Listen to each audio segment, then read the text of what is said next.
চট্টগ্রামের মিরসরাইয়ে পাহাড়ি অঞ্চলে চাষাবাদের ভরসা আর্টিসিয়ান নলকূপ। আর্টিসিয়ান নলকূপের মাধ্যমে কোনো প্রকার চাপ প্রয়োগ ছাড়াই মাটির নিচের পানি ভূপৃষ্ঠে উঠে আসে। গত 5 বছরে পাহাড়ি এই অঞ্চলে 33টি নলকূপ স্থাপন করেছে বাংলাদেশ কৃষি উন্নয়ন কর্পোরেশন।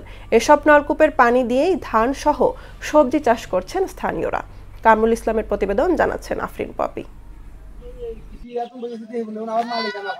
শুষ্ক মৌসুমে ফসল উৎপাদন বাড়াতে করেরহাট ইউনিয়নের কয়লা রহমতপুর, ইসলামাবাদ সহ এর আশেপাশের এলাকায় 33টি আর্টিসিয়ান নলকূপ স্থাপন করে বিএডিসি।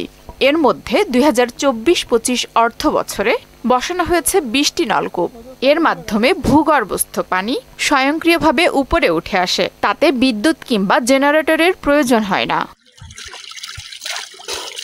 এটি মাটির প্রায় 1000 ফুট গভীরে স্থাপন করা হয়, তাই যেসব পাহাড়ি এলাকার পাদদেশে স্প্রিং লেয়ার রয়েছে শুধু ওইসব এলাকায় স্থাপন করা যায়। এই এলাকার মানুষ অনেকখানি উপকৃত, কারণ এই গভীর নলকূপগুলো থেকে বাগানে চাষ হইতেছে, কৃষি জমিতে চাষ হইতেছে। সরকারিও কিছু ডিবে এসেছে, এগুলো দিয়ে সবাই মিলেজুলি কাজটা করতেছে। এটা পানিটা বা অটোমেটিক উঠে বাগানের সাইডে, যেগুলো দানের জন্য দানের সাইডে মানে জমিনের জন্য এটা বসানো হয়েছে।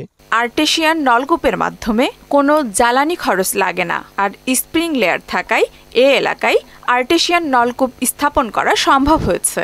আর কোনো খরচ না থাকায় স্থানীয় কৃষকরা চাষাবাদে আগ্রহী হচ্ছে। বিএডিসি কর্তৃক আর্টিসিয়ান নলকূপ তারা খনন করেছে।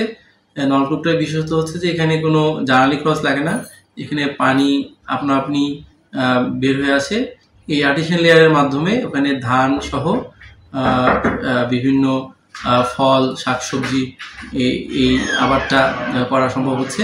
চাহিদা অনুযায়ী নলকূপ স্থাপন এখনো অপ্রতুল, তাই বিএডিসির নিকট আরও নলকূপ বসানোর দাবি জানিয়েছেন কৃষকরা। আফরিন পপি, মোহনা সংবাদ।